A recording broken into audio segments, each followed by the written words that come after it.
السلام علیکم ناظرین، میرے چینل پر آپ سب کو خوش آمدید۔ ناظرین، حکومت نے بھرپور کوشش کی کہ رات کی تاریکی میں اور رات کے اندھیرے میں ایک بڑی چوری کی جائے اور آئینی ترمیم کو منظور کرا کے اپنی مرضی کے فیصلے کرائے جائیں، لیکن حکومتی کے یہ تمام پلان حکومت کے ناکام ہو گئے اور اس پر مولانا فضل الرحمان کو جتنی داد دی جائے وہ کم ہے۔ اس کی وجہ یہ ہے کہ آپ جانتے ہیں کہ مولانا فضل الرحمان کے مین 8 ووٹ تھے اور ان 8 ووٹوں کے لیے حکومت کو انہوں نے ناک رگڑوا دی۔ حکومتی وزیر مولانا فضل الرحمان کے پیچھے پڑے رہے اور دن رات ان سے منتیں کرتے رہے کہ وہ حکومت کی سپورٹ کرے اور اس ترمیم کو جتنا جلدی ہو سکے راتوں رات منظور کرے۔ یہی وجہ ہے کہ رات گئے تک 1 بجے تک نیشنل اسمبلی اور سینٹ اسمبلی کا اجلاس ہوا، لیکن ان کو فوراً ملتوی کر دیا گیا اور یہ ترمیمیں جو پیش کرنی تھی اور جو بل پیش کرنے تھے، جن میں 56 نکاتی یہ ترمیمیں تھیں، ان سب کو پیش نہ کیا جا سکا اور مولانا ایک بار پھر سب سے آگے اور سب کر مسابقت لے گئے۔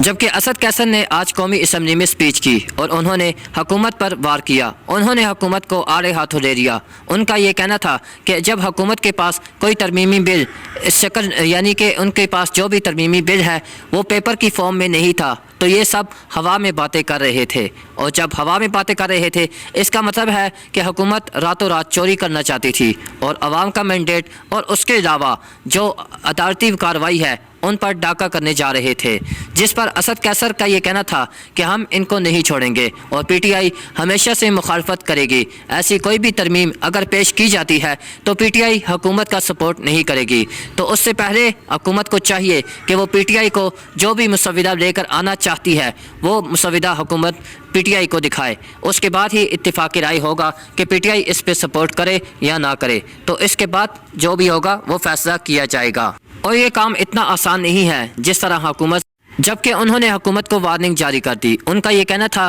کہ اگر یہ ترمیم کسی طرح دوبارہ پھر سے اسمبلی میں آتی ہے تو جتنے بھی ڈسٹرکٹ بار ہیں ان کو ایکٹیو رہنا چاہیے اور ان کو چاہیے کہ جتنے بھی وکلاء ہیں وہ سب حکومت کے خلاف سڑکوں پر نکلیں۔ اور اب پارلیمنٹ کی وہ وقت نہیں رہی اور ان کی اہمیت وہ نہیں رہی جو کہ پہلی تھی، اور اگر ایسے ہی اسمبلی چلتی رہی تو بہت جلد ہم گلی کوچوں میں احتجاج کریں گے اور عدلیہ پر یہ جو حکومت حملہ کرنے جا رہی تھی اس پر آواز اٹھائیں گے اور حکومت کے خلاف ہر چوراہے پر نکلیں گے اور پھر عوامی عدالت لگے گی، کیونکہ آپ جانتے ہیں کہ پارلیمنٹ میں پی ٹی آئی کی آواز نہیں سنی جاتی۔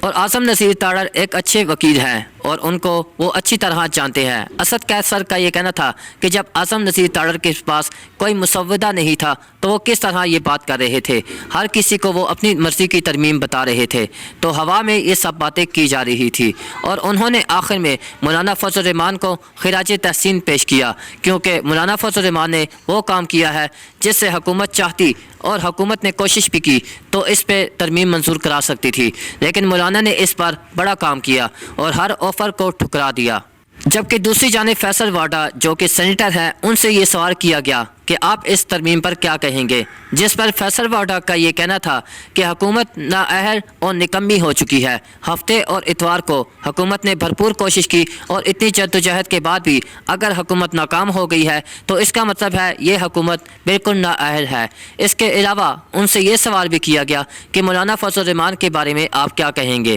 جس پر فیصل واڈا کا یہ کہنا تھا کہ مولانا فضل الرحمان سے متعلق ابھی وہ کچھ نہیں کہہ سکتے، اس سے متعلق وہ اپنا تجزیہ آنے والے دنوں میں دیں گے۔ جبکہ حکومتی سینیٹر عرفان صدیقی کا یہ کہنا تھا کہ ترمیم اسمبلی میں نہ پیش ہونا یہ کوئی بہت بڑی قیامت نہیں ہے، حکومت چاہتی ہے کہ تمام لوگوں کو اس پر ان کی اتفاق رائے کی جائے اور اس کے بعد اس کو اسمبلی میں پیش کیا جائے۔ ویسے تو یہ ہوتا ہے کہ پہلے یہ ترمیم جو بھی ہوتی ہے وہ کمیٹی میں جاتی ہے، اس کے بعد قومی اسمبلی میں آتی ہے، لیکن حکومت نے یہ بھرپور کوشش کی کہ اس کو راتوں رات منظور کیا جائے اور یہ حکومتی چوری تھی جو کہ پکڑی گئی۔ اور اب ان کا یہ کہنا تھا کہ عرفان صدیقی جو کہ سینیٹر ہے، ان کا یہ کہنا تھا کہ آئندہ ہو سکتا ہے 10 دنوں بعد یہ ترمیم پیش کی جائے، تو ایک طرح سے حکومتی یہ جتنا بھی حربہ تھا یہ ناکام ہو گیا اور یہ معاملہ پھر سے لٹک گیا اور چیف جسٹس قاضی فائز عیسیٰ کی ایکسٹینشن ایک بار پھر کٹائی میں پڑ سکتی ہے۔ تو آج کی ویڈیو دیکھنے کے لیے آپ کا بہت شکریہ۔ ویڈیو اچھی لگے تو چینل کو سبسکرائب کر دیں۔ Thank you so much.